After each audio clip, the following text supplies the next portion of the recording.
Мы провели этот опрос в режиме онлайн. В Google опроснике мы провели.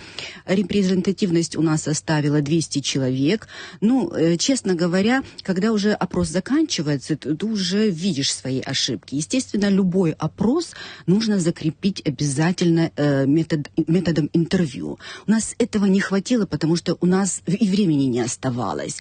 И я считаю, что мы охватили неплохую аудиторию, 200 человек, это неплохо. А выборка какая была? Кого вы опрашивали? Срез был до 35 человек. Нам было... Вот школьников у нас мало, да? До 35 лет. До 35 лет, да. До 35 лет и 200 человек, да? За 200 мы опросили. Да. Ну, можно, честно говоря, вот уже в дальнейшем расширить границы этого опроса. Ну, можно сказать, что мне было очень интересно вот ответы.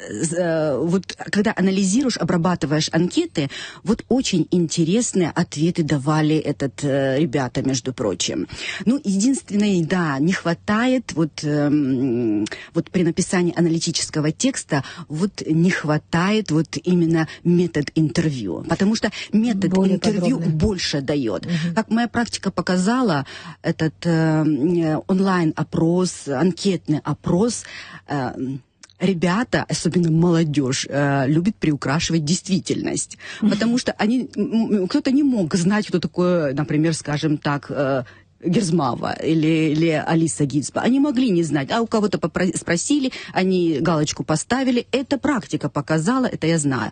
А вот метод интервью уже сразу изучаешь настроение респондента, характер респондента, знания респондента, и все-таки вот это психологически, да. Я думаю, что если есть планы продолжить, как раз и можно было бы восполнить этот пробел, о котором вы сейчас говорите, что не хватает Конечно, интервью. я уже вижу свои ошибки. Я уже, как говорится, частично ознакомилась с историей Абхазии.